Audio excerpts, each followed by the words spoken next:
Ciao mga tao, buongiorno. Thank you Lord sa isang bagong umaga at panibagong buhay na ipinahiram nyo sa bawat isa sa amin at sa aming buong sambahayan. For today's video, tara at samahan nyo kaming mag-explore sa probinsya ng Ilocos. Sunrise! That's right! Pagkatapos ng 8 hours na biyahe, ito't narating na nga namin ang Ilocos. Pagdating namin, dumiretso kami sa transient house para mag-check-in. Then, nagpunta na kami dito, diretso sa Hotel Luna para mag-lunch. Since lunchtime na nung dumating kami. 3:30 kami ng umaga umalis ng bahay. Thank you.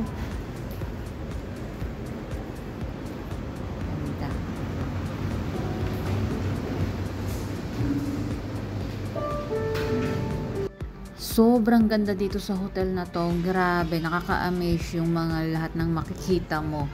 Then yung restaurant nila, mura lang siya. And masarap lahat. As in, masarap lahat na natikman namin. I don't know kung gutom lang kami, pero promise, ang sarap talaga. And since 30 to 45 minutes daw yung serving time, meron silang hotel tour. Sinamahan kami ng isang staff para mag-ikot sa buong hotel and makita yung mga nakadisplay nila na arts. Tapos ito po artwork po ni Ben Campo. Nag-oro plata mata na. At ayun na nga, nag-oro plata mata yung lahat ng umakyat para i-check kung nagtatapos nga siya sa oro.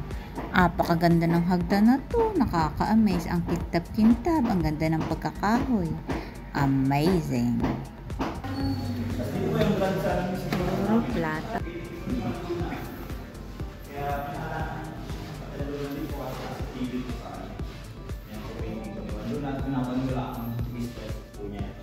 Sa Rome, Italy. Ay, Naples, Italy na pangalan. Naples. Mistress daw ni Juan Luna. There.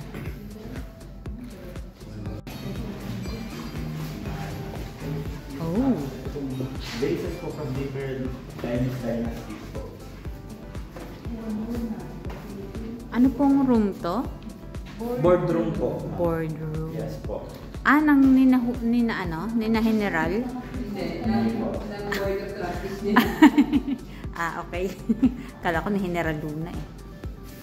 Grabe naman ang Juan Luna. Oh, ang ganda oh. Antique. Ito naman po yung hina-highlight nyo po yung mga different historical sites po ng Ilocos.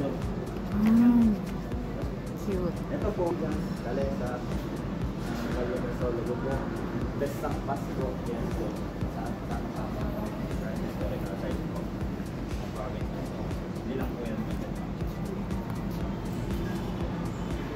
Yung mga palay noon, during the old house po, yung oras po ng old house, dito po yung store mga palay, mga pananim po nila. Ito po yung 7-layer artwork na to is yung biyak nilang ang pamilyar po ba kayo sa biyak nilang ito po siya.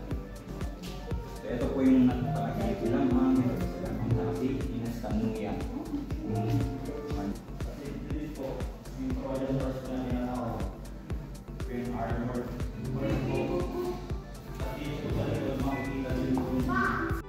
At dyan na nga po nagtatapos ang aming hotel tour. Babalik na kami sa dining para mag-lunch.